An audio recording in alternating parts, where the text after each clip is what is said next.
Assalamu alaikum warahmatullahi wabarakatuh. To some of you and peace out to the rest of you. You know who it is, who it ain't. Hit the share button. Let me get right to this. Um, on the Kenganda channel, O'Shea Duke Jackson and Dynast Amir had a good chat about why black men are going more so to Brazil, Colombia, and the DR than to the continent. And they've said different things like, well, the distance, and it's not that far. And I would say that, I mean, in a nutshell, that may be true. But by the same token, I want to point out this. I'm in the groups of these men, the Facebook groups. These men are going to Kenya, Tanzania, Liberia, Nigeria. They're going to Ghana. These men are going to these countries on the continent. And they're going to Latin America. Now, Dynast Amir said, if I'm wrong, correct me. It's just what I know about is I'm tricking off. And so Dynast Amir was talking about what he largely knew about. Sorry about that. I would say excuse me, y'all, but that was actually kind of a good one. I'm kind of proud of that one. So anyway, Dynast Amir did say that I could be wrong, but if they're tricking off, I mean, then maybe that's all there is. They're just, chasing tail. But that could be done on the continent too. What's really going on is that brothers are going to both. This is not an either or, and I'm not going to recommend just one and not the other. I mean, I'm gonna put it to you like this. On one hand, when you go into Latin America, you can get by through most of it with Spanish and Brazil, of course, with Portuguese. You can do that. And the continent, of course, it's English, French, and Portuguese. Now, there are some disadvantages. I mean, Dynast Amir goes to Nigeria, and he goes straight to Yoruba land. Well, the Yorubas are not a tribe full of trash-talking instigators, whereas there is another group of trash-talking instigators that seems to be centered around the old capital, Lagos. And so, consequently, when Nigerians go anywhere else, nobody likes them. Other Africans don't, Asians don't, Brazilians don't. They are disliked everywhere they go. And I'm not going front. I don't agree, but I know what the reason is. I only sympathize with the Nigerians that don't come from that particular background of trash talking instigators. I sympathize with them because they get a bad rep. But in any garden, the beneficial crops always get outgrown by the weeds unless you make an effort otherwise. So I'm not here to promote just one. I say brothers should go to both because the black history on both sides of the Atlantic is extensive. I mean, the Muslim black history on both sides of the Atlantic is extensive, even within the United States. The history of resistance against slavery and colonization is extensive. I saw a meme that said that only 15 to 20% of ships did not leave Africa and stay away, but rather they were overtaken and then taken back to the continent. I don't know if that's true or not. I only saw it on a meme. I don't draw conclusions from that. But the thing I do know that is true is that in Africa, while we were taught that they were just gladly selling us off, and as if we were African Americans before this, we were taught that. The fact is that no, many people on the continent were against it and started fighting it. The more clear it became what kind of slavery was going on in the Americas and the permanence of it, the more people fought against it.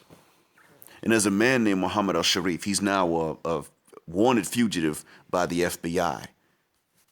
This man now lives in Mali, but guess what he said?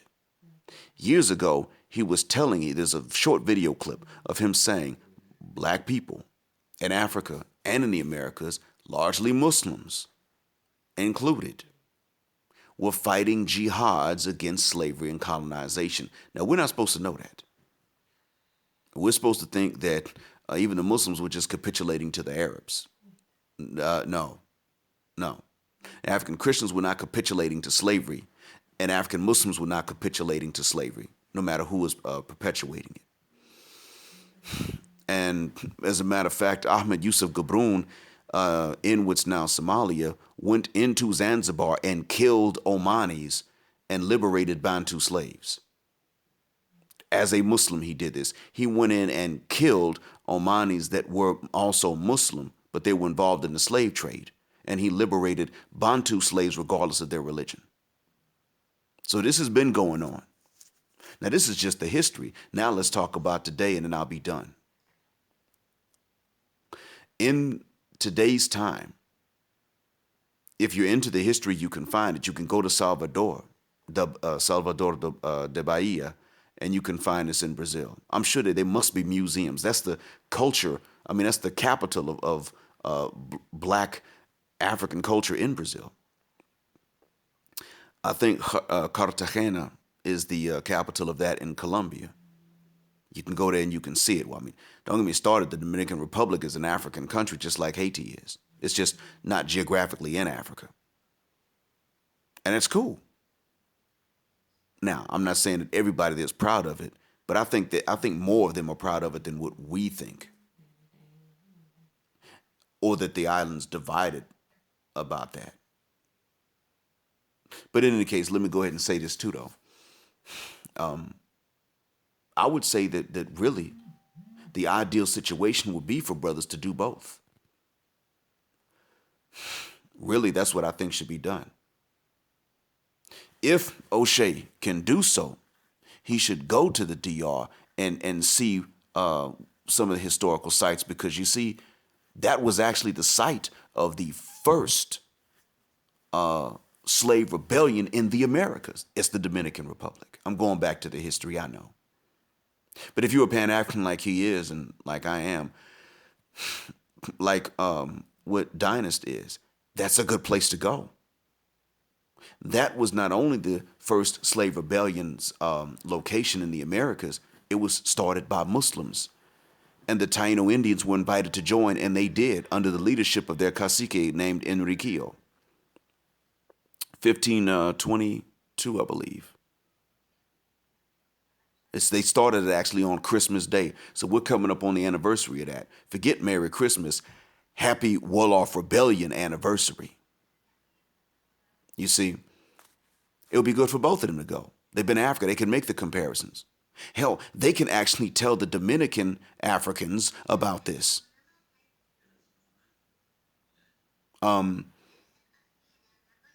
They can, you can go into Salvador de Bahia. They could go.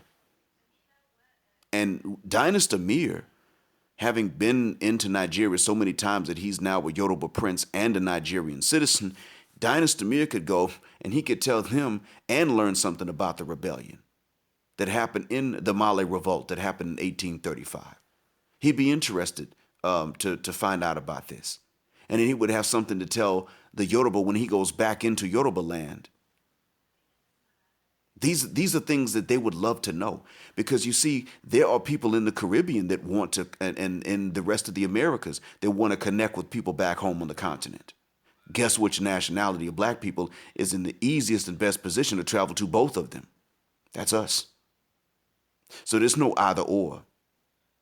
None of that. And a lot of brothers are going to, a lot of these men are going to Latin America, and while they may be going to see how a lower cost of life and how much better they're treated by the women is, a lot of them aren't going to whoremonger. I'm in the groups with them. There are those that do that, but that's not it. That's not where it stops. They discuss different ways to make a living so you can stay in these places and not wind up like these white homeless Americans that wind up there running out of money and don't have a way to get back, walking on the streets begging. Oh yeah, they're there.